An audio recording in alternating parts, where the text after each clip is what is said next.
¿Qué tal? Soy el doctor José Gilberto Bello de la ciudad de Puebla. Actualmente realizo mi certificación en psicoanálisis en la Universidad Sigmund Freud de Guadalajara. El día de hoy vamos a platicar acerca de Friedrich Nietzsche, uno de los filósofos más relevantes de la posmodernidad. Vamos a hacer un abordaje psicoanalítico de los elementos que fueron marcando su vida.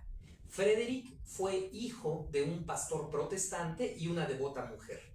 No solo eso, sino que Frederick fue hijo del imperio, toda vez que este pastor era muy cercano al rey de Prusia, Guillermo.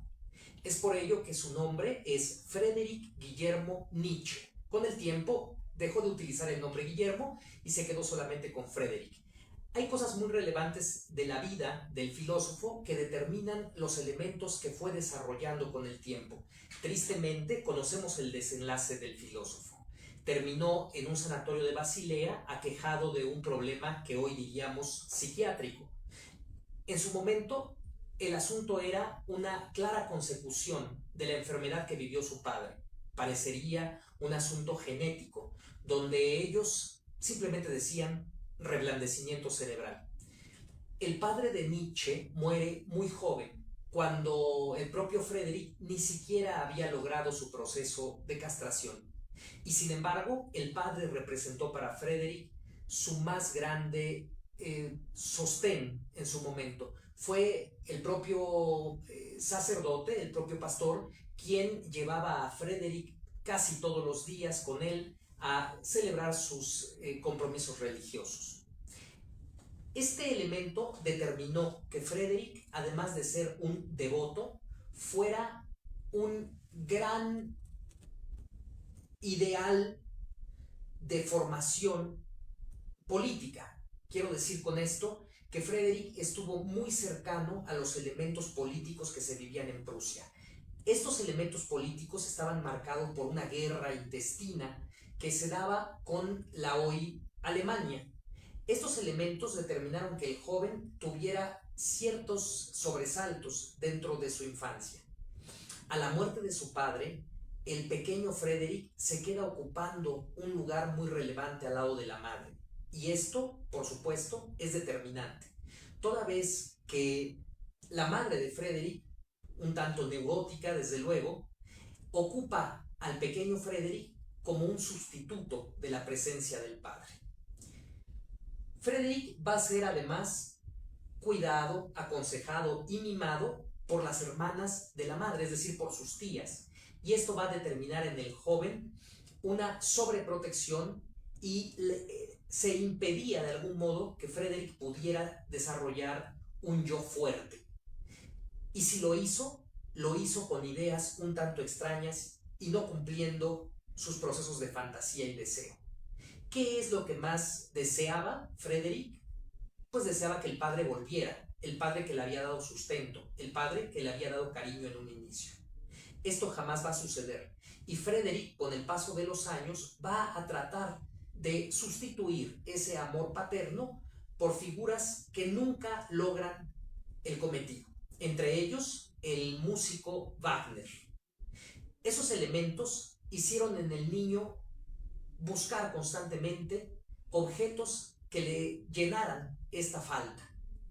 Frederick tiene, sin embargo, atención y mimos maternos que llegan hasta el extremo de construir un yo ideal con una dirección libidinal hacia elementos de un narcisismo primario. Cumplir los deseos de la madre. Este cumplimiento de los deseos de la madre van a llevarlo al extremo de comportarse éticamente y políticamente correcto. Se cuentan muchas anécdotas de Frederick, entre ellas, una de tantas, el niño sale de la escuela, se encuentra una lluvia muy fuerte, camina estoicamente más de una hora bajo la lluvia y cuando la madre le pregunta a Frederick ¿por qué has hecho esto? Le dice madre porque nos han explicado que un caballero se comporta a la medida y que un caballero no corre ante estas situaciones. Frederick es sin duda un joven que lleva al extremo la idea de que el hombre es ante todo las buenas conciencias, las buenas costumbres y un gran apego a la condición de escuela, a la condición académica. Frederick desarrolla una fantasía Y esta fantasía la va a ir desarrollando conforme el tiempo pasa. Es la fantasía de que el hombre no se sustenta a sí mismo, sino que tiene que aspirar a ser un superhombre. Un superhombre que pueda gobernar incluso sobre todos. Este elemento va a culminar en la enfermedad de Frederick en su peor momento, en Basilea, hospital psiquiátrico al que fue llevado y del que se tienen recuerdos y se tienen memorias en el que se plantea que Frederick tenía delirios importantes, ha desarrollado un proceso psicótico y los delirios de él son delirios de grandeza. Esta aspiración al superhombre llevó a Frederick a concebir la idea de que por encima del hombre no hay nada, y esto sustenta la necesaria muerte de Dios. Estas ideas llevadas al extremo nos dan muestra de quién fue Frederick y en qué momento trastocó su manera correcta de vivir. Vamos a utilizar para ello algunos esquemas y algunos elementos en esta pizarra. ¿Cuál es el objeto idealizado? El superhombre. ¿Qué caracteriza al superhombre? La necesaria muerte de Dios, la anulación de todo aquello que esté por arriba de la propia voluntad del hombre. Este elemento fue el determinante de que Friedrich Nietzsche se convirtiera en un gran inquisidor.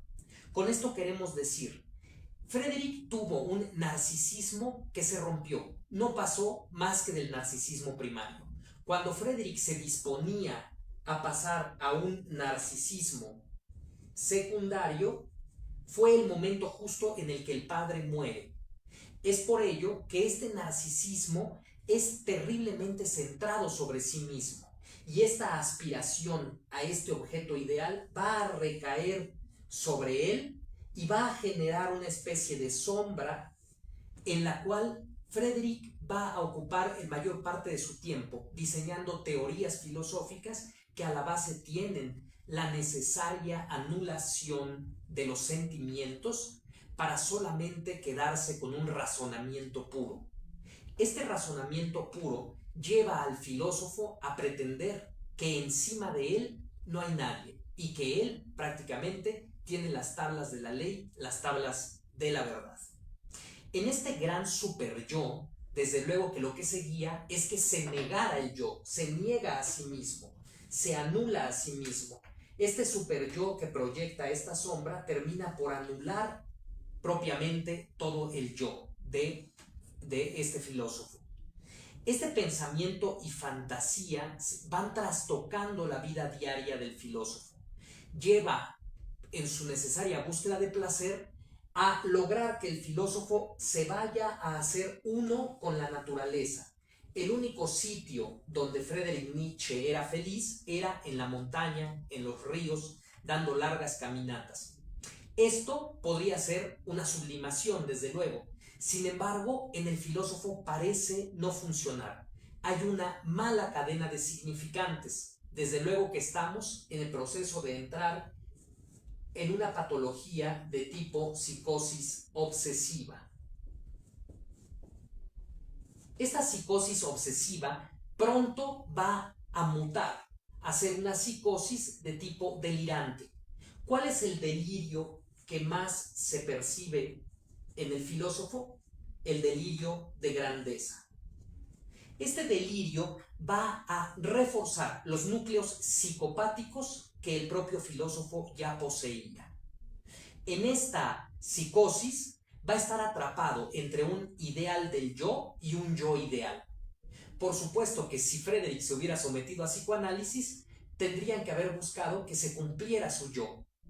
Parece que Frederick nunca tiene ningún tipo de terapia o solamente terapia homeopática excesiva, podríamos decir incluso con un gusto por toxicidad, y esto determina que las condiciones lógicas, las condiciones de pensamiento se vean terriblemente disminuidas. Nietzsche termina por ser un impedido mental conforme va pasando la evolución del tiempo. En este tiempo, Lo que hay son pasajes al acto constantes. ¿Qué determinó los pasajes al acto? La serie de enfermedades que le acompañaron. Friedrich Nietzsche va a enfermar de diferentes patologías, entre ellas congestiones de cabeza, congestiones de todas las partes posibles del cuerpo. ¿Qué queremos decir con congestión? Se sobrecargaba de sangre. Eso determinaba fuertes migrañas que hacían que el paciente nunca pudiera estar atento más de una hora a las cosas que más le motivaban. ¿Qué era aquello que más motivaba a Nietzsche? El trabajo de pensamiento y la ideación de las teorías más relevantes que la filosofía posmoderna ha dado. Estamos ante el caso de que un gran filósofo presenta enfermedades congestivas, enfermedades delirantes y sin embargo logra las mejores teorías que hasta la fecha podemos tener, sobre todo si se piensa en una posmodernidad. Estas están marcadas por un nihilismo. El nihilismo, como sabemos, es la anulación de los valores. Si no hay valores, entonces el hombre puede esplender. El esplendor del hombre está determinado por la anulación de aquello que la religión, los gobiernos, las políticas nos marcan. En este sentido, se podía apreciar ya que Friedrich Nietzsche estaba haciendo una serie de mecanismos de defensa. Sin estos mecanismos de defensa, Friedrich Nietzsche no hubiera podido plantear estas teorías. ¿Cuáles fueron estos mecanismos de defensa? Bueno, los vamos a citar. El primero de ellos es una vuelta así. ¿Qué quiere decir esta vuelta así? Friedrich, al notar que estaba negado para el amor, porque desde luego no podía lanzar su acto libidinal hacia una pareja, entonces en la vuelta así anula cualquier sentido de amor. También hace desde luego un bloqueo de este sentimiento, hace aislamientos, que son pensamientos obsesivos en torno a un solo elemento, el elemento del superhombre. Estos pensamientos obsesivos cada vez lo aíslan de los lazos sociales, cada vez va negando el hecho de relacionarse con todos aquellos que le planteaban una amistad o una relación. Hace procesos de racionalización muy concretos. Estos procesos de racionalización centrados sobre todo en el correcto hacer del hombre, en la necesaria búsqueda de placer en las pequeñas cosas, y todo este proceso de raciocinio lo sumerge en estados constantes de rumiación, estados constantes que se presentan más por la noche y que le impiden conciliar el sueño. De tal modo que en esta inversión de sueño, Friedrich Nietzsche se la pasaba activo por las noches y en el día se la pasaba durmiendo. Cada vez va construyendo más los delirios de grandeza hasta el grado de afirmar que el rey era él. Estos delirios de grandeza lo que buscaban en el fondo era el retorno paterno, retorno que nunca se pudo dar. Y es así como pierde la vida y pierde el sentido más práctico de la estancia en el mundo.